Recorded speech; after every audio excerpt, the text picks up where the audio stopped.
The market regulator SEBI recently barred Rs17 Ansari, who runs YouTube channel Baapofchart, as well as 2 other influencers for providing investment advisory services without the requisite registration. This has once again brought to fore the issue of so-called financial influencers misleading investors under the guise of educating them. Rs17 spoke with 2 financial influencers to understand the impact of the recent orders and whether the community needs more checks and balances. Take a look.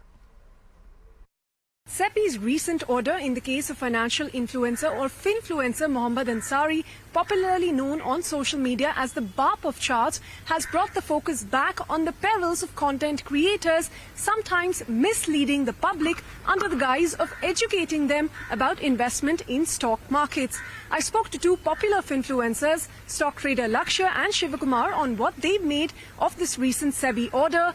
Both were of the view that perhaps some of the conditions for getting registered as an investment advisor with SEBI is not very easy and an unfair ask perhaps of the industry, but they agreed that the community needs to be very clear and stay away from giving any stock tips. Yes, we needed to identify what is education and what is going to be like an advisory services. SEBI has been very clear. If you're providing any calls or tips or any investment advice on the stocks, you need to be SEBI registered. Yes, that is fair enough, because with so much of people who are coming into it without proper guidance, they can easily getting preyed.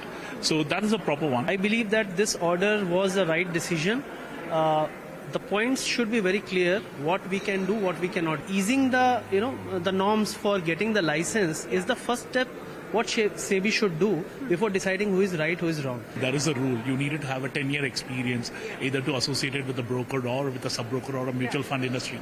I think those are the things wherein it's going to be a step back for the people who wanted to get themselves registered. What we needed from SEBI, maybe like to mitigate all these problems, is tell a clear rule. You can be an educator, but don't restrict within a guideline. Say, for example, I'm a hotel management graduate. As he pointed out, I may not be able to qualify in terms of getting into like in a SEBI registration. But we as a product, we run a product company when we cater to the needs of the people, giving an analytical tool and so on. Well, clarity on what Finfluencers can and cannot do with no grey areas and perhaps a special category to be considered for Finfluencers is what the industry has asked of SEBI. We'll have to see what the regulator makes of this matter.